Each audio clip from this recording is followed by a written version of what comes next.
So, now that you're here, Srila Prabhupada said, let me tell you what I'd like you to do. I have hired one teacher, and you will study with him.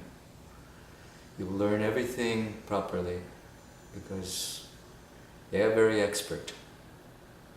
So pay good attention and learn everything you can.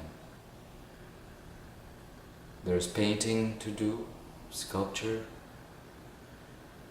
There is other things. Learning how to make mridangam, learning how to make kartals. All these things I want to be initiated here. I'd like you to learn all these things. And then, when you have learned it, bring it back to the West, to America. And so the study began. There was a young teacher.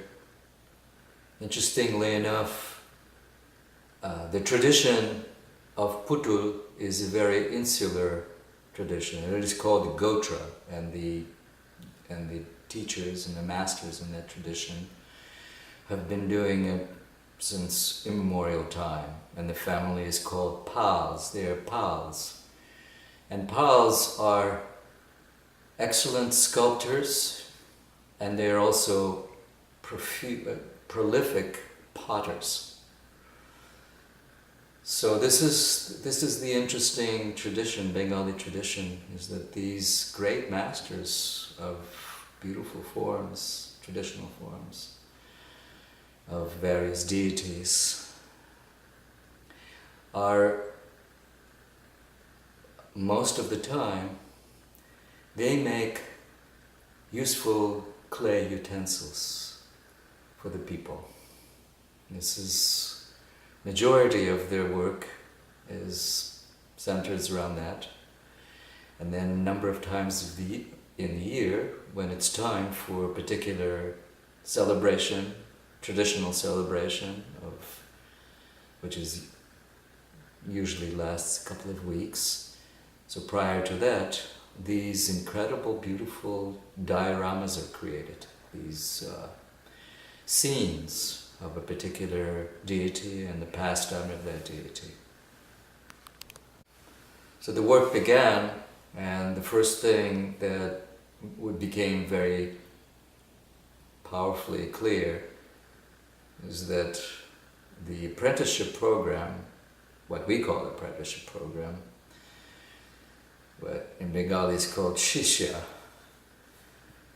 is a very powerful program of deconstruction of the artistic ego that has been built up, and the learning process is very honest and very humbling and very effective.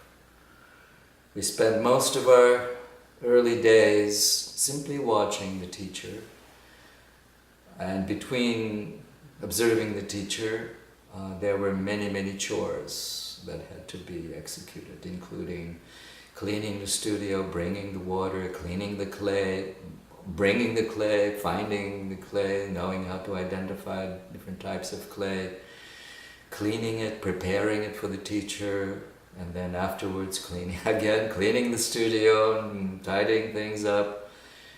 It was a lot of work and took a lot of time.